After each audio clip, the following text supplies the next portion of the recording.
Stakeholder topic in 3 minutes. You identify the stakeholders through OPS, organizational process asset, which has lesson learned register.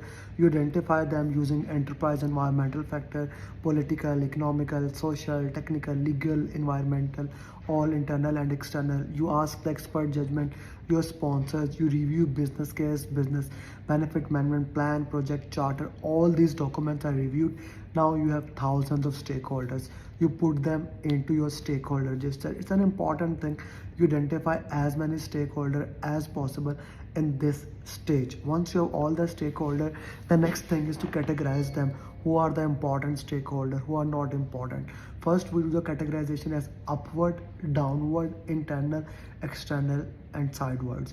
Once we have categorized the stakeholder in this way, the next thing would be prioritizing them using maybe power interest matrix or salience model or stakeholder cube. Once you have categorized the stakeholder as the power interest matrix, now the initiation is completed, your stakeholder register is updated. Now we go to planning.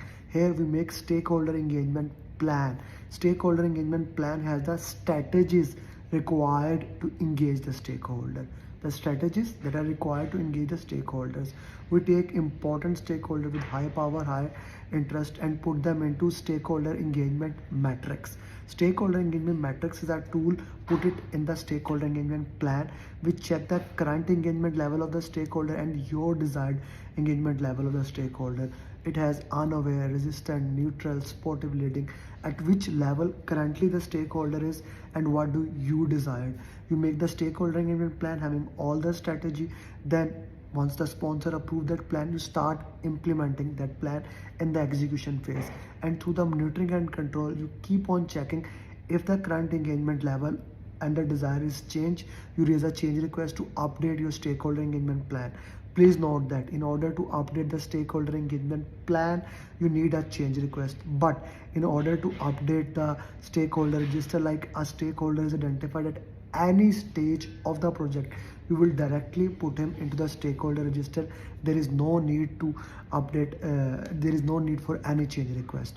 A new stakeholder is identified, you put him into the stakeholder register, categorize, prioritize. Now if you need to update the stakeholder plan because of the new updated strategy, now you may need a change request. That's an important thing. One more time, a new stakeholder is identified, you put him in the stakeholder register, then you update the stakeholder engagement plan through raising the change request, and then the entire project management plan is updated with the same change request. I hope that makes sense for the stakeholder. That is very important for PMP exam. See you.